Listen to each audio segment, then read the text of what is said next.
예, 오늘도 먼저 실제 본강의 들어가기 전에 일단 오늘까지는 다음번 시장을 한번 되짚어보는 시간을 갖도록 하겠습니다.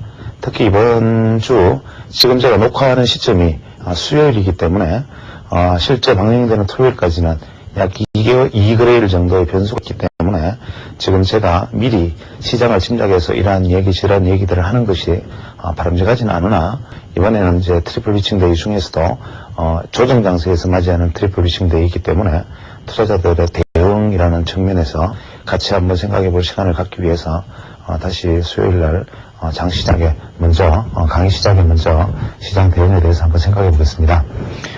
이번에 제가 말씀드리기를 지난주까지만 해도 이번 주 만기일이 105포인트 정도에서 마무리되지 않겠는가, 선물지수 기준으로 105포인트 정도로 마무리되지 않겠는가라는 말씀을 드렸는데, 아마 지난 수요일 녹화할 때가 아마 102포인트 내지 101포인트 정도 수준이었던 것으로 알고 있습니다. 그때 그러니까 지난주 기준으로 치면 일정 부분 반등해서 만기일이 끝나지 않겠는가라는 관점이었고, 현재 오늘까지 생각도 아직은 큰 변화는 없습니다. 현재 추측한 데는 약 103포인트에서 105포인트의 어떤 폭간에서, 조금 대역간에서 만기지수가 형성되지 않겠는가라는 것이 예측인데, 현재로서는 약 한 105포인트 쪽의 무게가 조금 더 실리는 느낌입니다. 이것은 앞으로 현 시점보다 만기일에는 조금 더 반등이 일어난다는 가정이 되는데, 조정 장세에서는 다소 위험한 생각일 가능성도 높습니다. 그래서 지금 현재 예측하는 것은 목요일, 금요일, 또 다음 주 월요일, 화요일에 어떤 변수들이 있기 때문에 현재 기준으로 그다라는 생각으로 받아들이시면 좋겠습니다. 이런 생각의 근거는 현재 우리가 매수 차익거래 잔고로 남아있는 잔고들이 실제로 풀리지 않을 잔고로 생각한다면 약 한 4,500억 정도, 짧게는 한 4,000억 정도의 청산 정도가 남아 있습니다만은, 이 정도의 물량이라면 하루 정도의 어떤 시장 충격으로 흡수할 수 있지 않을까라는 생각이고, 다만 이러한 어떤 현재보다 다소 포인트가 올라간 가장 큰 이유는 현재 옵션 메이저들이 어떠한 매매 힘들을 보이고 있는가 하면, 이번 주 주초를 기점으로, 즉 월요일을 기점으로 해서 외국인들이 일단은 옵션 시장에서 이탈하는 모습을 보입니다. 항상 이러한 패턴은 반복되고 있는데, 외국인 투자자들이 상당히 어떤 면에서는 투기적으로 보이긴 하지만 대단히 건전한 생각을 가지고 있는 것이 아닌가 생각합니다. 외국인 투자자들은 일단 예측 불가능한 예를 들어서 만기일이 좀 남아있다면 어떤 투기적인 매매를 했다 하더라도 스스로가 수습할 여력이 있지만, 만약에 만기일이 임박해서 극도로 투기하는 한국 시장에서 손실을 입는 가능성을 생각한다면, 만기일을 조정해서 보통 한 5거래일, 6거래일, 길게는 7거래일 전부터는 대부분 우리 증권사, 특히 증권사, 그 다음에 개인 투자자, 여기서 말하는 개인은 일반 개인은 아니겠죠. 이러한 증권사와 개인 투자자들에게 그들만의 리그로 넘겨주고 외국인들은 옵션 시장에서 보통 빠져나갑니다.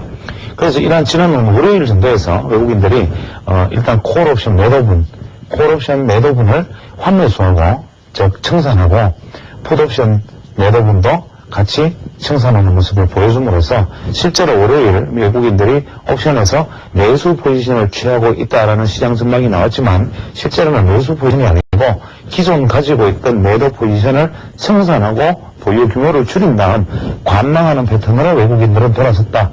이것은 항상 매번 옵션 만기일에 맞이하는 외국인들의 전형적인 패턴이고, 우리가 여기서 관심을 두어야 할 것은 증권사들인데, 사실은 증권사 발생 운용이 어떤 면에서는 아마 세계에서 가장 유례를 찾아보기 어려울 정도로 아주 투기적인 매매 패턴을 가지고 있지 않나 생각합니다. 현재 이 증권사들이 거의 대부분 옵션 만기일이 한 10번 정도 있다면 그 중에 대부분 한 8에서 9회 정도는 증권사 포지션에 수익을 내는 포지션으로 가는데, 이러한 것들은 자기 구자를 가지고 있다는 어떤 증권사들의 힘이 이런 승리를 가능케 하는 부분도 없지 않아 있고, 또 증권사들은 기관 투자자이기 때문에 근본적으로 매도자가 수익을 올릴 수 있는 옵션 시장에서 증권사들이 시장을 조절함으로써 수익을 내고 있기 때문에, 그 반대측에 있는 개인 투자자들이 증권사에게 오히려 자금을 갖다 바치는 형국이 현재까지는 펼쳐지나, 극단적인 어떤 투기적인 성향을 보이는 증권사 포지션들이 가끔은 지난번에 9.11 테러라든지 혹은 그린스폰 회장의 갑자기 금리 인상이 일어나라든지 이러한 재료로 한 번씩 한 개 중소형 증권사 하나가 넘어갈 수도 있는 정도의 손실을 입는 수도 왕왕 있습니다. 그래서 이번에도 증권사 포지션과 결국 개인 투자자들의 포지션, 외국인의 포지션을 가만히 분석해보면 실제로 콜 매도는 어디에 집중되어 있느냐면 당연히 정권사들은 현재, 정권사를 갖는 기관은 현재 풋 옵션 매도, 콜 옵션 매도라는 전형적인 양매도 전략을 취하고 있는데, 이 양매도 전략이라는 것은 제가 옵션 시간에도 말씀을 드렸지만 최소한 어떤 폭이든 간에 어떤 폭 안에서 지수가 이렇게 마무리가 될 것이다 라는 것을 예측하는 포지션입니다. 즉 지수가 급락하면 손실이고 급등해도 손실이고 자기들이 구축해 놓은 포지션, 즉 콜 매도, 풋 매도 해놓은 이 대역 내에서 시장이 마무리가 되어야 가장 이상적인 포지션인데, 현재 그 기관들의 어떤 혹은 외국인들의 콜 매도 포지션은 아주 상황이 예상보다 높습니다. 약 한 102.5포인트 정도, 112.5포인트 정도에 걸려있고, 최대 많은 물량이 뭐 112.5, 그 다음에 110포인트 정도, 110포인트 정도, 뭐 이 정도의 콜 매도가 불려있기 때문에 실제로 정권사들이 보는 시각에서 보면, 기관들의 시각에서는 대충 선물 지수가 뭐 106, 뭐 107 이렇게 끝내도 지장이 없다는 뜻이 됩니다. 또 풋 옵션 매도, 즉 하방에서 더 이상 떨어지면 안 되는, 즉 하락의 마지노선, 즉 상승의 마지노선이 우리가 112.5 내지 110 정도, 평균만 111포인트 정도가 현재 기관들의 상승 마지노선이라면, 하락 마지노선은 현재 95포인트 정도에서 92.5포인트 정도 형성되고 있습니다. 그래서 현재 기관 투자자들이 이익을 내기에 가장 적당한 포지션, 즉 최대 수익 구간은 바로 114포인트 정도 수준이 되는데, 만약에 104포인트 정도 수준이 되는데, 만약에 104포인트 정도에서 내외, 즉 한 105포인트 사이에서 시장을 맞춰준다면, 또 목요일, 금요일, 월요일, 화요일 포지션이 그렇게 흘러간다면 앞으로 기관들의 형태는 지수가 올랐을 때 강력한 어떤 지점에서 콜옵션 매도, 지수가 하락했을 때는 풋옵션 매도와 함께 현물이나 선물 매수, 올랐을 때는 현물이나 선물 매도와 함께 콜옵션 매도하는 이러한 전략들로 가지 않을까라는 생각입니다. 그래서 현재 특별한 어떤 변수가만 없는 한은 일단 104에서 105포인트 정도 수준을 유지하나, 시작이 강한 하락 압력을 받았을 때 우리가 시장에서 먼저 감지할 수 있는 것은 외국 현재 정권사들이 가지고 있는 풋옵션의 환매수가 일어나지 않을까, 즉 풋옵션을 매도하던 풋옵션을 되사는 그러한 모습이 나타난다면 포지션을 변경하는 사인이기 때문에, 이러한 경우에는 좀 더 하방에 방향을 잡아줄 수도 있고, 반대로 콜옵션의 매수 형성, 즉 매도분의 콜옵션이 다시 환매수되는 양상을 보인다면 좀 더 포인트를 높이 잡고 혹시나 상승에 대한 기대를 가지고 있다, 이렇게 해석을 하면 되겠습니다. 그래서 지금 현재는 말씀드렸던 대로 일단 프로그램 매도, 즉 매수 사이클의 정보가 현재 뭐 비차익의 형태로도 출해되고 레깅의 형태로도 출해되고 하기 때문에, 이번에는 사실 뭐 정확하게 얼마가 지금 매수 차익 거래가 있고 뭐 얼마가 청산된다, 뭐 이런 형식으로 우리가 추산하기는 상당히 어렵고, 따라서 현재 시장 베이시스가 계속 뭐 플러스 마이너스 0.12 이 정도 수준에서 움직이는 상황에서는 오히려 선물 지수에 대한 연계보다는 어떤 합성 선물, 즉 옵션에 연계되어서 이 청산이 많이 일어날 가능성이 높으므로, 의외로 다음 주 월요일이나 화요일 경에는 시장 베이시스의 어떤 추세와 좀 무관한 프로그램 매매 현상이 나타날 가능성이 대단히 높아 보입니다.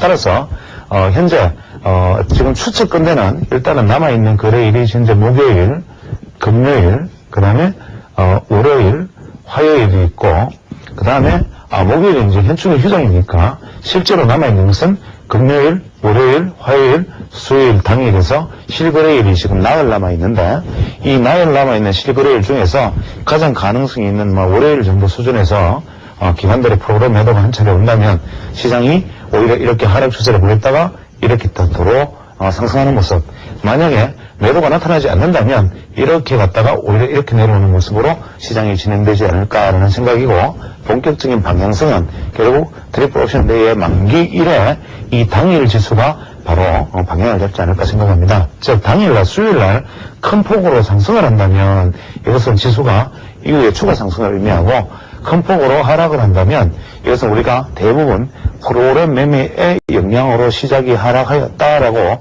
긍정적인 해석을 하기 쉽지만, 이 경우에도 오히려 이후 시장이 더 나빠질 가능성이 높기 때문에 이 경우에는 너무 복잡한 생각을 하지 말고 시장의 만기에 어떻게 형성되나 하는 것을 살펴보는 게 좋겠습니다. 즉 시장이 큰 폭으로 하락하였다라는 것을 프로그램 매매가 매도가 많았기 때문에 이것의 하락은, 즉 만기의 종가의 하락은 큰 의미가 없다. 내지는 뭐 만기일날 하락은 프로그램 청산 때문에 일어난 것이니까 수급상은 큰 문제가 없다라는 해석을 오히려 경계해야 되는 가장 큰 이유는 이미 매수 차익 거래 장보가 많고 이것이 청산이 또 많이 될 것이다라는 것 자체가 바로 노출된 악재입니다.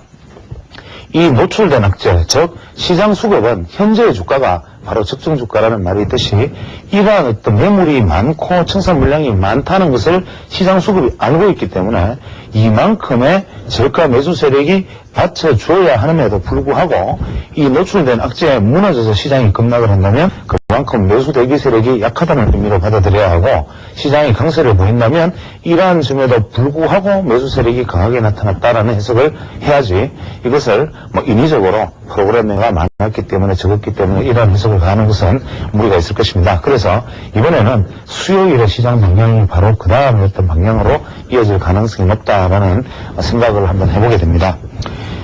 그래서 현 시점의 어떤 대응은 대충 이런 성격으로 현재 오늘이 수요일 관점에서는 이렇게 생각을 하고 있습니다만은 물론 시장이라는 것은 하루 심지어는 1시간도 내다보기 어려운 것이기 때문에 여기서는 참고로만 생각을 하시고 시장 대응을 해보시는 것이 좋겠습니다. 그래서 오늘은 이제 또 만기일 지수도 있고 하기 때문에 간단하게 일단은 현재 전체 시장에 대해서도 한번 생각을 해보겠습니다. 현재 우리 전체 시장은 여러 가지 시장을 분석하는 방법이 있습니다. 패턴상, 수급상, 심지어는 경제 논리, 다양한 시각들이 있겠죠. 예를 들어서 경제 논리라는 입장에서 놓고 본다면 이제 설비 투자가 계속 지속적으로 증가되고 있고 특히 건설 투자를 중심으로 한 내수 기반이 튼튼하다든지 그 이후에 내년 경제 성장률이 6% 가까이 될 것이라는 하는 총재의 발언, 심지어는 앞으로 인플레 압력이 강화될 것으로 보인다라는 하는 총재의 발언, 이러한 것들은 앞으로도 경제는 좋아질 것이고 금리는 좀 더 오를 여지가 있다. 이 이야기는 앞으로도 시장은 점점 좋아질 것이다. 또 수출 증가율이 이제 좀 더 늘어났다. 혹은 작년 말에 비해서 이번 5월 정도의 수출 증가율은 훨씬 높게 나타날 것이다. 이런 어떤 긍정적인 펀더멘털적 재료와 7월부터 개인들에 대해서 이제 신용관리가 엄격해지기 때문에 개인들이 갑자기 대출을 회수당했을 때 일어나는 어떤 금융 대란이 가능성이 있다. 즉 개인들의 연쇄 파산에 의해서 지난번에는 기업금융의 부실로 사회가 불안했다면 IMF를 맞이했다면 이번에는 개인 금융의 불안으로 몇 개 은행이 위험할 수 있다. 이런 얘기들을 하는 어떤 소위 말하는 7월 대란설, 몇 월 대란설 한 번도 적중한 적은 없지만 이러한 어떤 위험 요소들 혹은 파키스탄과 이런 어떤 테러에 관련된 전쟁에 관련된 문제 혹은 미국 시장의 급락의 문제 이러한 것들이 또 부정적인 요인이 되기 때문에 이러한 어떤 재료들을 가지고 어떻게 살펴보는 것이냐 하는 것도 어떤 개인의 투자 철학에 관련된 문제고 혹은 패턴으로 혹은 어떤 기술적 분석으로 다양하게 보는 시각이 있습니다. 그래서 오늘은 오랜만에 그냥 파동을 한번 살펴보겠습니다. 우리가 파동으로 살펴보면 지난번 460포인트에서 지수가 반등하기 시작했습니다. 테러 이후죠. 여기서 쭉 반등해서 1파동의 고점이 700포인트에서 형성이 됩니다. 우리가 460포인트에서 저점을 형성하고 460포인트에서 저점을 형성하고 그 다음에 파동이 한 개의 상승 파동이 길게 쭉 일어나서 약 700포인트까지의 상승을 한 다음에 조정을 가속 조정, 즉 롤링 커렉션 조정을 보인 다음 다시 3파동이 이렇게 진행되어서 3파동은 우리가 940포인트까지 일단 진행이 됩니다. 이랬을 때 지난번에까지 강좌 내용에서 몇 가지 끄집어내어서 한 가지 생각해 보겠습니다. 제가 우리 파동론에서 기억나는 것을 한번 되짚어보죠. 파동론에서 여기서 우리가 이제 알아야 될 것은 뭐냐면 일단 3파동이 문점, 즉 여기서 말하는 문점은 뭐냐, 3파동이 가장 적은 파동일 수는 없다. 파동일 수는 없다. 두 번째,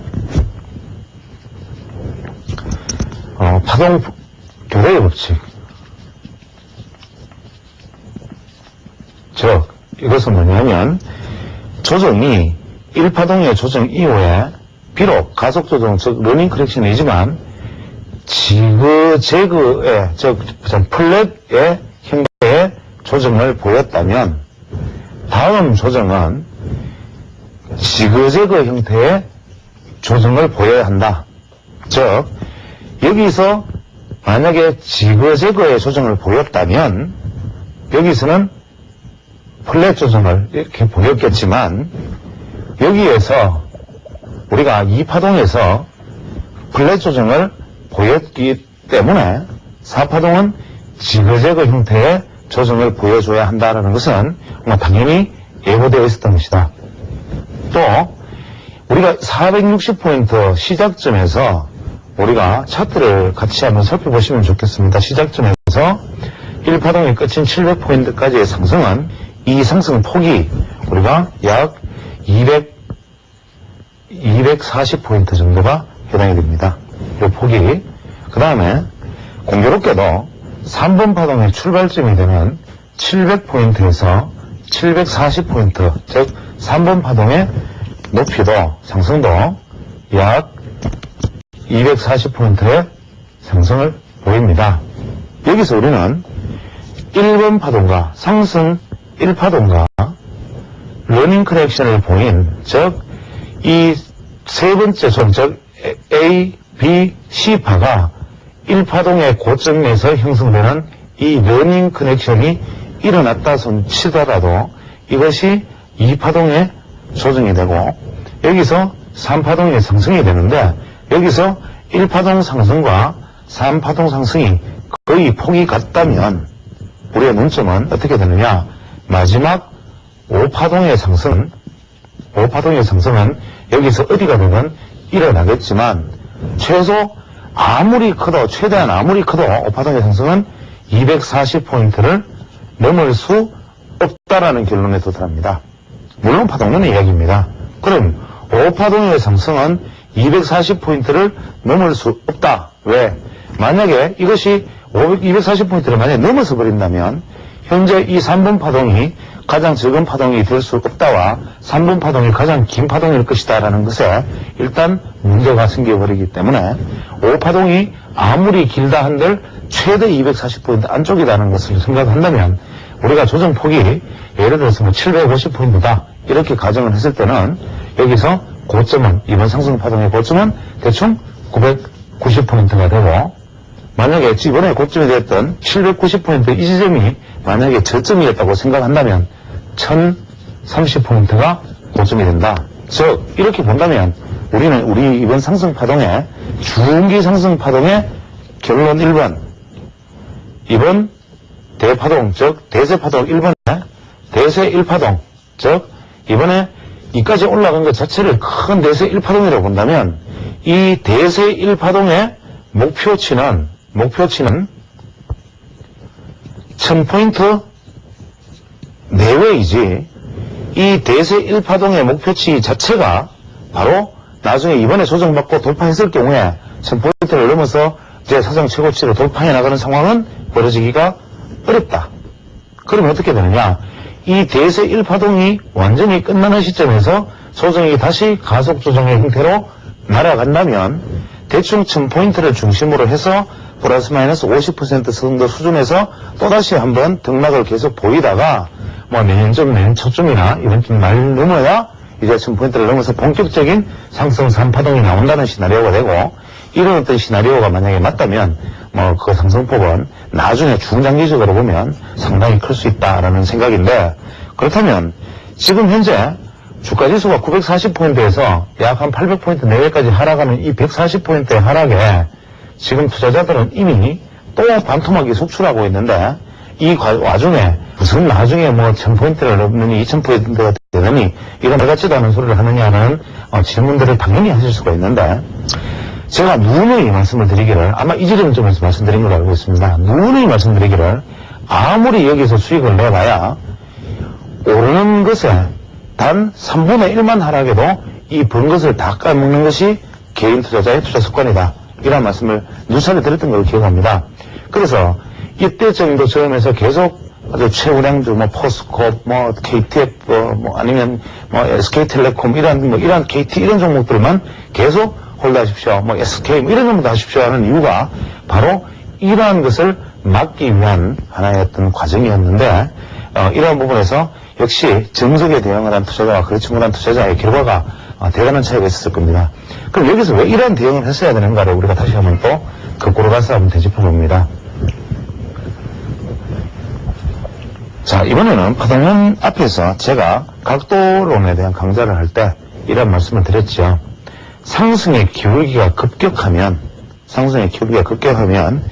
1대1 대응선이 이렇게 있는데 1대1 대응선이 있는데 주가가 상승 기울기가 급격하면 어떤 일이 벌어지느냐. 여기서 일봉 차트를 현재 우리가 늘려보면 그저 주가는 이렇게 오른 것처럼 보이지만 만약에 주봉이나 월봉을 본다면 아주 급격한 기울기를 보였죠. 이번에 상승이. 왜 이런 현상이 벌어지냐면 HTS의 왜곡 때문입니다.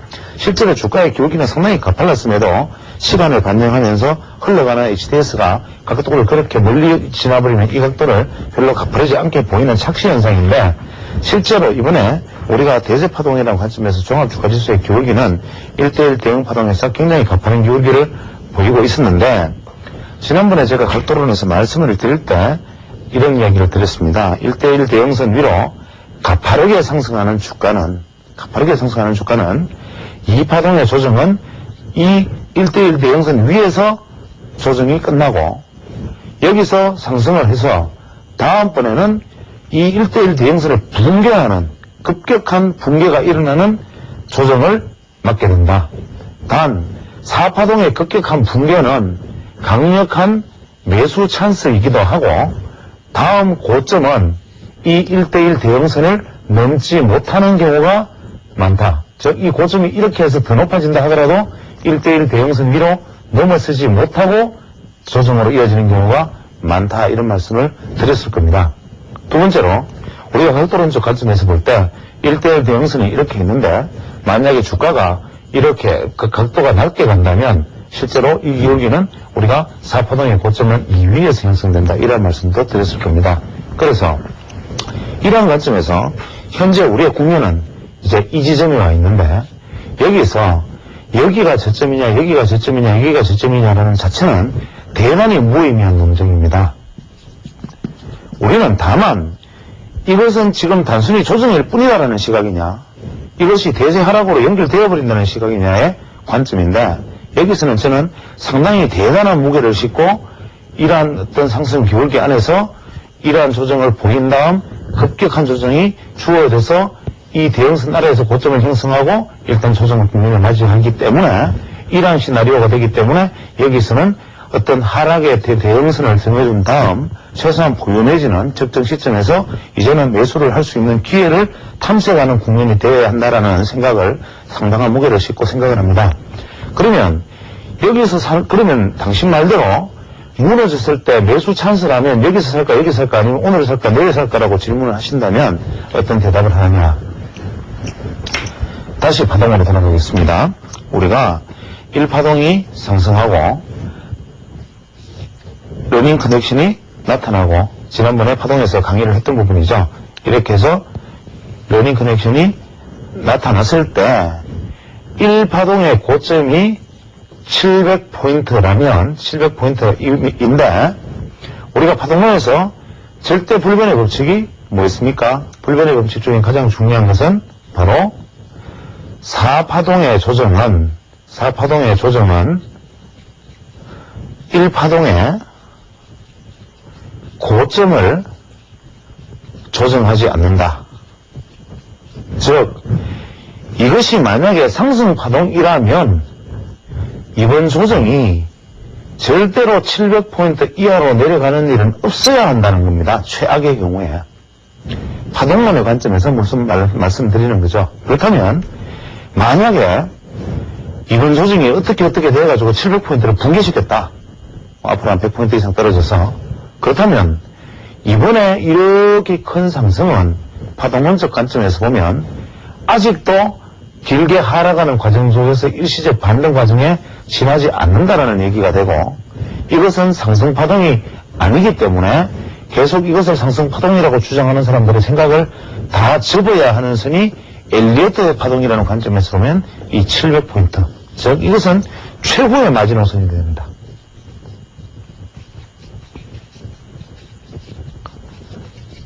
그렇다면 이번에는 다음에 또 우리가 어떻게 생각을 하느냐 자, 그러면 현재 지금 지수대가 어떻게 되어 있느냐 하면 여기서 다시 그려보면 현재 지수대는 우리가 이렇게 가서 우리가 940포인트 조정을 보인 다음 하락 조정을 받아서 800포인트에서 저점을 형성하고 반등 B파동이 870포인트에서 조정이 된 다음 지금 이렇게 하락해서 내려온 모습입니다. 오늘 뭐 이렇게 오늘 이렇게 오늘 이렇게 되돌리는 모습이긴 한데, 그렇다면 여기서 하락이 끝은 될까를 한번 생각해 보겠습니다. 그것을 맞힐 수 있는 사람은 바로 계룡산에서 독답하고 계시는 분이겠고, 이것을 우리가 추측한다면, 자, 1번 최고의 마지노선은, 상승을 위한 최고의 마지노선은 700포인트여야 한다. 이걸 무너뜨려서는 안 된다. 물론 엘리어트의 이야기로. 두 번째, 조정 A 파동이 반등 B 파동과 C 파동으로 생각을 하였을 때 엘리어트 파동의 지그재그 패턴에 가장 많은 형태는 어떻습니까? 이 A 파동의 1.618배의 조정이 C 파동일 가능성이 지그재그 패턴에서 가장 많습니다. 즉 1.618배라면 이미 700포인트를 넘어가서 680포인트, 670포인트 정도 수준까지 내려가야 이것이 엘리어트 파동상의 지그재그 조정이 되는데, 바로 절대 불변의 법칙이라는 이 법칙과 맞부딪혀버린다. 그러면 뭐냐? 1.618배 조정이 될 수가 없다. 두 번째, 이 파동에서 러닝 커렉션이 나타났을 때 파동은 4파동의 조정은 보통 A 파동과 C 파동과 길이가 1대1 대응하는 경우가 많다. 그렇다면 이건 무슨 콜린스가 이야기하는 이야기입니다.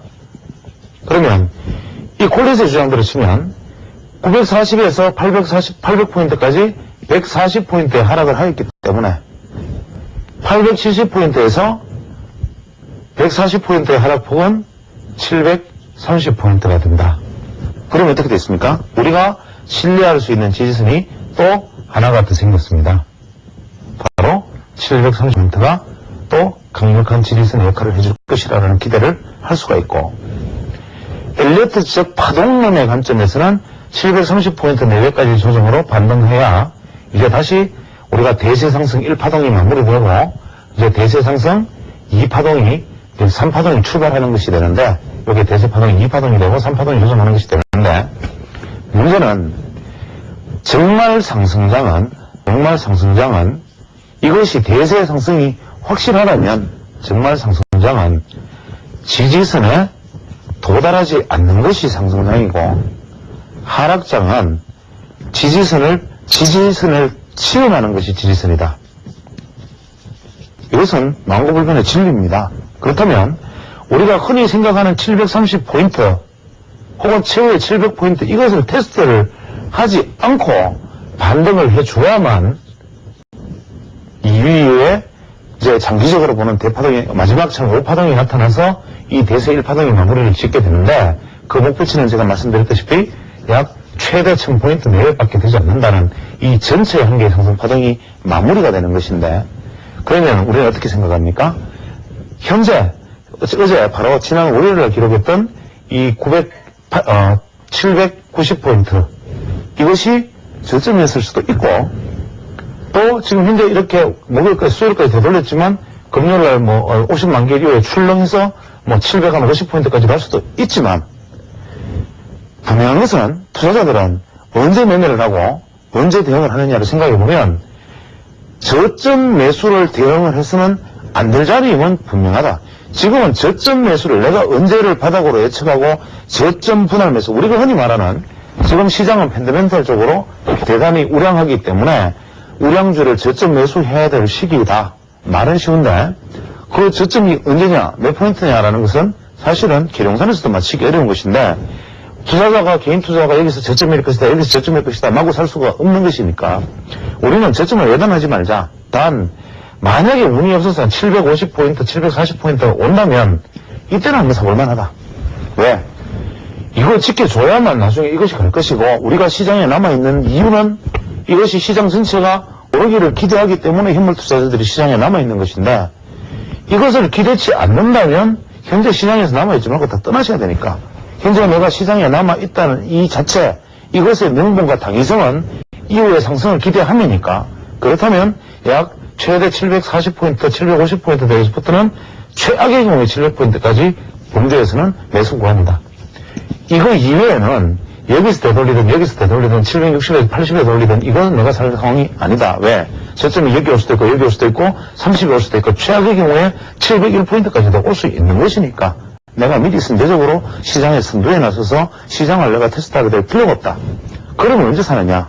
바로 또 파동론 쪽으로 보았을 때 이 870포인트 선을 돌파해 나가는 순간 즉 하락 A, 반등 B, 하락 C 파동이 마무리되었다는 증거는 이것의 반등 파동이 이 B 파동의 고점을 넘어서는 순간이 바로 이것이 반등 파동이라는 것을 검증받는 순간이니까 우리는 사는 것은 언제 사느냐? 사고 싶으면 지금 시점에서 사고 싶다면 만약에 지금 시점에서 사고 싶다면 800약 40포인트 즉 지난번 파동의 조정폭이죠. 840포인트 이 시점을 돌파해 나가는 순간에서 예비 매수 신호로 생각을 하고 870포인트 넘어가면 하루 이틀 손실볼 각오하고 여기서 매수 한번 강하게 해볼 만한 자리. 두 번째는 만약에 750포인트 조정을 받는다면 750에서 730 극단적으로는 20, 10 정도까지 이때는 750포인트에서는 한번 매수를 해볼 자리. 그렇다면 여기에서는 사서 설령 우리 나빠서 우리가 크게 잘못 봐서 대세상승 파동이 아니었고 이것이 700포인트 밑으로 내려갔다 손 치더라도 충분히 내가 매매를 할 수 있는 지점 이것은 바로 내가 주식 투자를 할 때 매수를 해볼 수 있는 자리 또 이것을 돌파할 때는 내가 매수를 했을 때 이 매수의 당위성이 있는 자리 바로 주식 투자에서 투자를 하고 매매를 할 수 있는 자리에 속하는 자리인데 이 구간 안에서 사고 팔고 하면서 계속 손실을 내는 것은 매매해서는 안 될 자리에서 매매하기 때문입니다. 우리가 버스를 타면 버스가 달려오면 이 버스 정류장에서 버스를 기다려서 버스가 서면 타는 것이지 버스 정류장이 이렇게 버스 정류장이 있고 버스가 이렇게 달려가는데 여기에 서서 손을 들고 버스를 탄다든지 달리는 버스에 뛰어오른다든지 혹은 달려오는 버스 앞을 가로막는다든지 이러한 행위는 이건 딱지를 떼거나 사고가 나거나 한 번도 버스를 못 타거나 할 수밖에 없죠. 그래서 우리가 주식 투자는 언제 하느냐? 주식 투자의 매매의 급선은 비록 설령 손실을 입는다 하더라도 매매의 급선은 이 버스 정류장이 있는 자리에서 매매를 하는 것인데 버스 정류장을 놔두고 여기에 길거리에 서가지고 달리는 버스를 타면 어떻게 됩니까? 아주 운이 좋아서 급등주를 탁 올라타는 것은 우리 그 옛날에 시라소니 같은 어떤 주먹의 왕자가 과거에 달리는 기차에 뛰어 올렸다 그럽니다만은 이런 시라소니와 같은 특출한 사람들의 이야기이지 일반인들이 시라소니 흉내 낸다고 달리는 기차에 올라가서 뛰어들면 바로 기차 레일에 깔려 죽죠. 그것처럼 이것은 특출한 사람들이 매매하는 구간인데 왜 범인들이 여기 들어가느냐. 그래서 우리는 버스 스톱 이 구간에서 반드시 버스를 기다리고 타고 다음에 내리고 하는 것이지 혹시 여기서 잘못하면 기사 잠깐 스톱하면 도로 내릴게 할 수가 있지만 달리는 버스에서 내리지도 오르지도 못하는 자리에서는 매매를 하는 것이 아니다. 그래서 어디냐? 버스 정류장은 여기 두 번째 여기가 버스 정류장이고 이 안에서는 그저 마구 달리는 기차나 버스에 해당하는 구간이기 때문에 우리는 이러한 것들을 마음대로 매매해서는 안 된다. 이런 얘기를 드리고 있는 거죠. 그 다음에 지금 이렇게 오늘 제가 말씀을 드린 것조차도 심지어는 이거는 제가 말씀드린 것은 어디까지나 지금까지 강좌를 했던 내용 중에 엘리어트 파동을 강좌를 했었고 각도론에 대한 얘기를 말씀을 드렸고 했기 때문에 그러한 사례들을 접목시켜서 보았을 때 즉 엘리어트의 눈으로 창밖을 바라보았을 때의 이야기이지 이것이 세상의 모든 진실은 아니기 때문에 이것은 오늘 제가 말씀드린 것은 이것의 원리로 바라보았을 때는 이러한 것이다 하지 이것이 근거학조가 되어가지고 이대로 간다는 말씀이 아니라는 점을 반드시 기억을 하셔야 됩니다. 우리가 기술적 분석에 대해서 제가 누누이 말씀을 드렸지만 제가 기술적 분석 강좌를 하고 있지만 실제로 이 기술적 분석을 만약에 듣고 이대로 매매를 하면 큰일 난다는 말씀을 제가 누차 말씀을 드렸습니다. 주식 투자는 이런 것이 아니라는 것은 제가 누누하게 말씀을 드렸기 때문에 이 기술적 분석이라는 것은 어디까지나 뭡니까? 과거의 경험으로 미래를 예측할 수 있다라는 근거에서 나온 것이 기술적 분석인데 과연 과거의 경험이라는 것이 완전하고 이것이 미래를 예측 가능한가? 이런 것은 우리가 아무리 생각해도 이러한 것을 증명해 준 사람이 아무도 없다는 점에서 기술적 분석이라는 것을 무조건 명시하거나 명종하는 것은 많이 잘못된 태도죠. 우리가 예전에 예전에 유럽의 어떤 정신세를 지배했던 한 100년씩 지배했던 칸트의 어떤 선언적 것은 이런 어떤 확실한 어떤 과거에 대한 어떤 인간의 경험을 가지고 그것이 진리다라고 말했던 철학자들에 대해서 일대 반격을 가했던 사람이 있습니다. 베르그송이라는 사람이죠. 이 베르그송이라는 사람은 어떤 유명한 말이 있습니다. 유명한 말이 뭐냐? 경험은 시간의 노예이다. 이게 아주 멋진 말인데 이것은 인류 근대 철학사 혹은 정신사의 일대 통렬한 한 펀치를 날린 말인데 즉 현재까지의 경험이라는 것은 이것이 진리가 아니고 오늘 내가 여기서 있으면 요 모습이 여기 반영돼서 모양이 바뀌고 오늘 내가 여기서 있으면 여기 바뀌니 이러한 어떤 경험치기라는 것은 시간의 흐름에 따라서 계속 바뀌어지니 이것은 시간의 노예이지 이 경험이 칸트식의 어떤 절대적 선언적 어떤 이성, 즉 오성 이러한 어떤 확실한 어떤 것이 아니다. 이런 주장을 했습니다.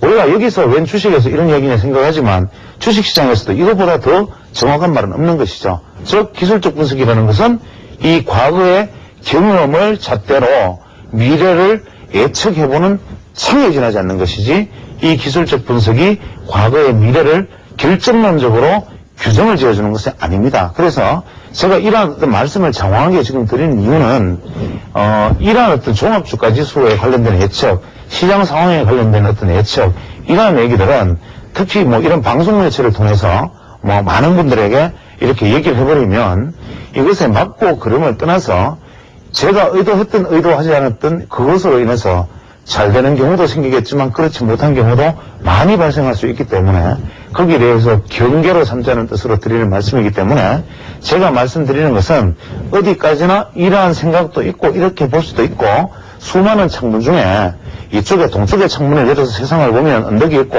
남쪽의 창문을 세상을 열어서 보면 바다가 보이는데 남쪽 창문을 여는 사람은 세상은 바다인 줄 알고 동쪽 창문을 여는 사람은 세상은 산인 줄 알 테니 남쪽, 동쪽, 서쪽, 북쪽을 다 해보고 세상은 이런 것이구나 하는 것이지 지금 현재 일어났던 기술적 잣대가 남쪽을 딱 열어보고 세상은 전부 물이구나라고 생각하는 오류가 될 수 있다는 데 대한 제가 제 나름대로 걱정해서 드리는 말씀입니다. 따라서 기술적 분석 강좌라는 것은 다시 한번 생각을 해보아도 분명히 참고 자료 이런 것이구나라고 생각하는 자료로 생각하셔야 된다는 겁니다.